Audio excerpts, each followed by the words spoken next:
Porto do Son é hoxe un concello máis accesible grazas ao resultado das obras como as que esta mañá supervisaba a Conselleira de Política Social. O Departamento Autonómico investiu preto de 60.000 euros na mellora da accesibilidade na zona de Coira, en Portosín, e nas rúas Castelao e Jorge Lorenzo, no casco urbano sonense.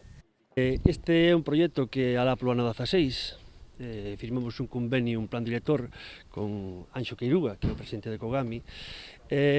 Adquirimos un compromiso de intentar que o Concello de Porto do Son sea un concello accesible ao 100%. Ademais, que daquela, Fabiola García tamén estuvo aquí en esa firma, ademais como directora, e aí adquiriu un compromiso que nos iba a axudar. Así nos axudou con 60.000 euros e fomos capaces de facer 3 obras, unha en Portosín, en Coira, ali onde está o colexio, dúas aquí en Porto do Son, en Jorge Lorenzo e máis na rúa Castelao.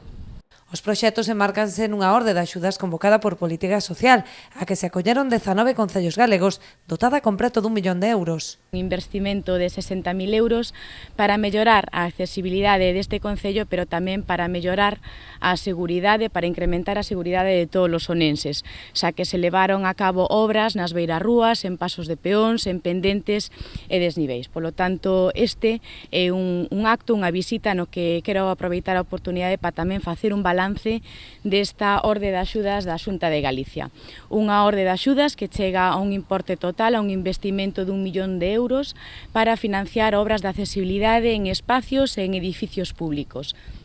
Leváronse a cabo un total aproximado de 20 actuacións en 19 concellos de todo Galicia para mellorar a accesibilidade nestes concellos pequenos e medianos.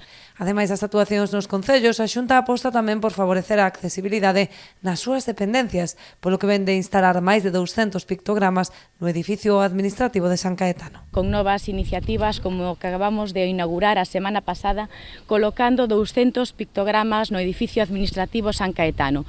Non só hai que mellorar a accesibilidade nos distintos espacios públicos municipais, senón como non tamén na sede central do Goberno galego como é o edificio administrativo da Xunta de Galicia, para que as persoas con distintas capacidades tampouco teñan ningún problema a hora de chegar ao edificio público e poder orientarse.